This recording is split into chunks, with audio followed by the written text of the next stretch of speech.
সবাইকে স্বাগত জানাচ্ছি বিডিভিউজের বিশেষ বুলেটিনে। আপনাদের সাথে আছি আমি সুস্মিতা দাস। যুক্তরাষ্ট্রের দেওয়া প্রস্তাবের বিপরীতে যুদ্ধ বন্ধে ইরানের দেওয়া জবাব গতকাল রোববার প্রত্যাখ্যান করেছেন প্রেসিডেন্ট ডোনাল্ড ট্রাম্প।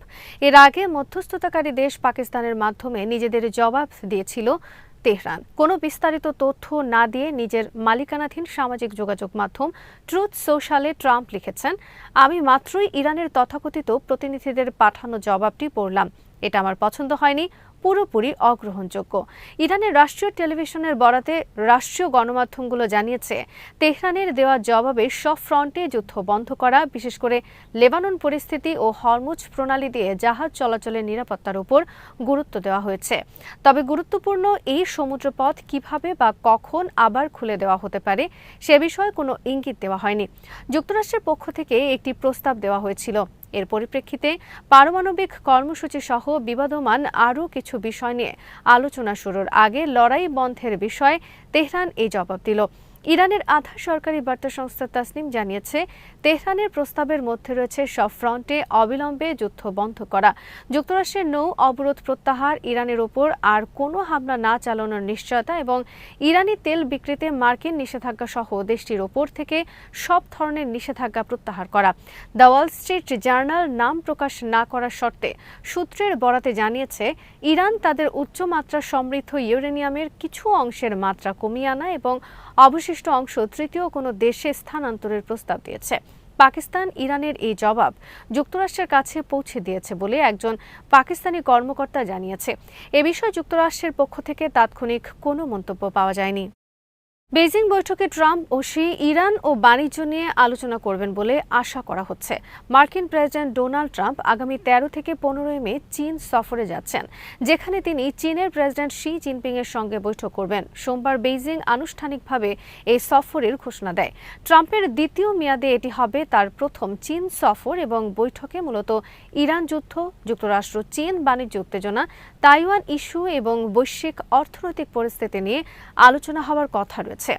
মার্কিন কর্মকর্তাদের মতে, ট্রাম্প বৈঠকে ইরান প্রসঙ্গে চীনের অবস্থান নিয়ে চাপ সৃষ্টি করতে পারেন, কারণ চীন এখনও ইরানের তেলের অন্যতম বড় ক্রেতা। বিশেষ করে চীনের স্বাধীন টিপড রিফাইনারিগুলো ছাড় মূল্যে ইরানি তেল আমদানি অব্যাহত রেখেছে। একই সঙ্গে ট্রাম্প দুই দেশের দীর্ঘদিনের শুল্ক ও বাণিজ্য বিরোধ কমানোর পথও খুঁজবেন। সফরে ট্রাম্পের সঙ্গে যুক্তরাষ্ট্রের বড় বড় কোম্পানির শীর্ষ নির্বাহীরাও থাকবেন। এর মধ্যে রয়েছে এনভিডিয়া, অ্যাপল, এক্সনমোবিল এবং বোয়িং এর প্রধান নির্বাহীরা। এছাড়া কোয়ালকম, ব্ল্যাকস্টোন, সিটি গ্রুপ ও ভিসাকেও আমন্ত্রণ জানানো হয়েছে বলে জানা গেছে। হোয়াইট হাউস জানিয়েছে, সফরে আনুষ্ঠানিক বৈঠকের পাশাপাশি সাংস্কৃতিক আয়োজনও থাকবে, যার মধ্যে বেইজিং এর টেম্পল অফ হ্যাভেন পরিদর্শন ও রাষ্ট্রীয় ভোজ অন্তর্ভুক্ত রয়েছে। 2017 সালের পর এই প্রথম কোনো মার্কিন প্রেসিডেন্ট চীন সফরে যাচ্ছেন, যা দুই পরাশক্তির মধ্যে নতুন উচ্চ পর্যায়ের যোগাযোগের গুরুত্বপূর্ণ ইঙ্গিত হিসেবে দেখা হচ্ছে। ইরানের পররাষ্ট্রমন্ত্রী আব্বাস আরাকচি আঞ্চলিক পরিস্থিতি এবং ইরান যুক্তরাষ্ট্রের চলমান কূটনৈতিক প্রক্রিয়া নিয়ে তুরস্ক, মিশর ও নেদারল্যান্ডসের পররাষ্ট্রমন্ত্রীদের সঙ্গে পৃথক টেলিফোন আলাপ করেছেন। রোববার অনুষ্ঠিত এসব আলোচনায় পাকিস্তানের মধ্যস্থতায় চলমান তেহরান ওয়াশিংটন সংলাপও গুরুত্ব পেয়েছে। ইরানের পররাষ্ট্র মন্ত্রণালয়ের তথ্য অনুযায়ী, আরাকচি তুরস্কের পররাষ্ট্রমন্ত্রী হাকান ফিদানের সঙ্গে টেলিফোনে ইরান ও যুক্তরাষ্ট্রের মধ্যে চলমান কূটনৈতিক তৎপরতা এবং আঞ্চলিক নিরাপত্তা পরিস্থিতি নিয়ে মতবিনিময় করেন।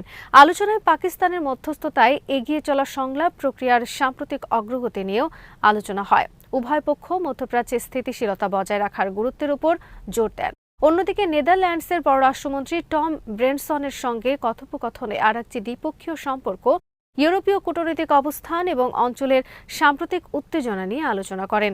দুই নেতা চলমান কূটনৈতিক প্রচেষ্টার মাধ্যমে উত্তেজনা কমানোর প্রয়োজনীয়তার ওপর গুরুত্ব আরোপ করেন।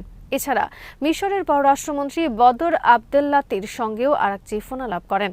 সেখানে গাজা পরিস্থিতি, মধ্যপ্রাচ্যের সামগ্রিক নিরাপত্তা এবং ইরান যুক্তরাষ্ট্র সংলাপের বিভিন্ন দিক নিয়ে আলোচনা হয়।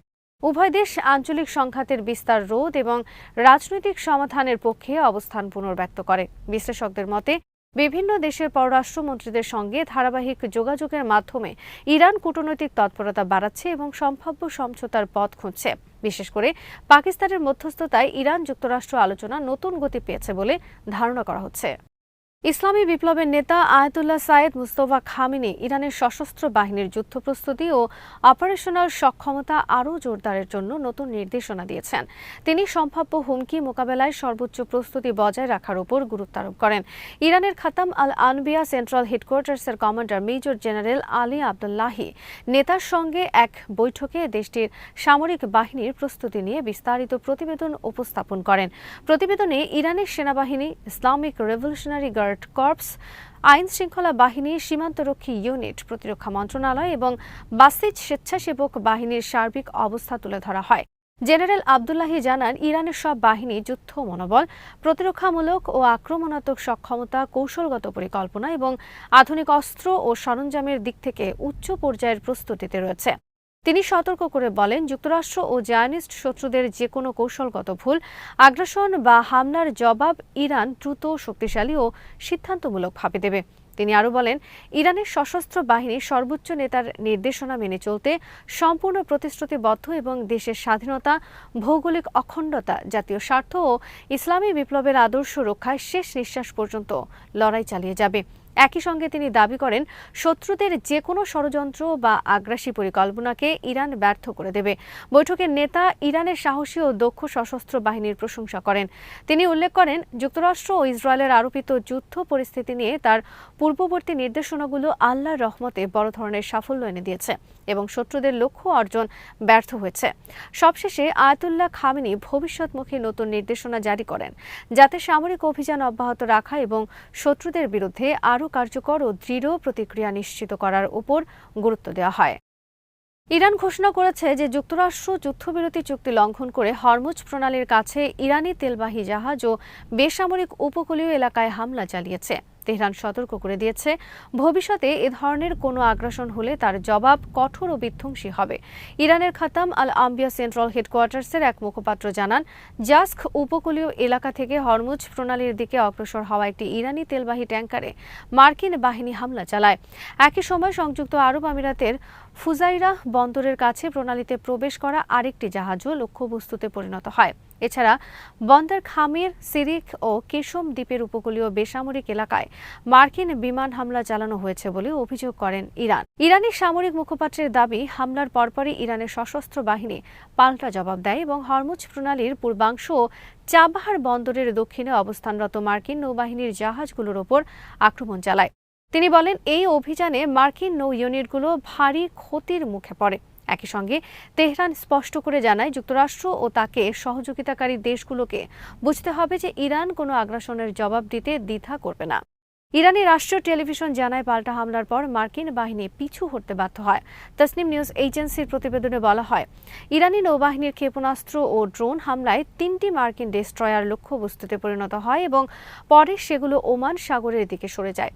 ইসরায়েলি চ্যানেল 12-এর বিশ্লেষক আমিত সেগালও জানান, হরমুজ প্রণালীতে মার্কিন যুদ্ধজাহাজের উপর ইরানি হামলার ঘটনা ঘটেছে। পরে ইসলামী বিপ্লবী গার্ড বাহিনীর নৌ শাখা বা আইআরজিসির বিবৃতিতে জানায়, মার্কিন যুদ্ধবিরতি লঙ্ঘনের জবাবে তারা ব্যালিস্টিক ক্ষেপণাস্ত্র, অ্যান্টিশিপ ক্রুজ মিসাইল ও বিস্ফোরকবাহী ড্রোন ব্যবহার করে বৃহৎ ও নির্ভুল যৌথ অভিযান পরিচালনা করেছে। তাদের দাবি, মার্কিন বাহিনী ব্যাপক ক্ষতির শিকার হয়েছে। অন্যদিকে মার্কিন সেন্ট্রাল কমান্ড বা সেন্টকম জানায়, তাদের নৌবাহিনীর জাহাজ হরমুজ প্রণালী অতিক্রম করার সময় ইরান উস্কানিহীন হামলা চালায়। সেন্টকমের দাবি, তারা সব ক্ষেপণাস্ত্র ও ড্রোন প্রতিহত করেছে এবং মার্কিন কোনো জাহাজ ক্ষতিগ্রস্ত হয়নি। একই সঙ্গে যুক্তরাষ্ট্র জানায়, তারা উত্তেজনা চায় না, তবে অঞ্চলে নিজেদের বাহিনী ও স্বার্থ রক্ষায় প্রস্তুত রয়েছে। আজ এখানেই শেষ করছি। সবাই ভালো থাকুন, সুস্থ থাকুন আর দেখতে থাকুন বিডি ভিউজ। চ্যানেলটি ভালো লাগলে সাবস্ক্রাইব করুন, সংযুক্ত থাকুন আমাদের ফেসবুক পেজে।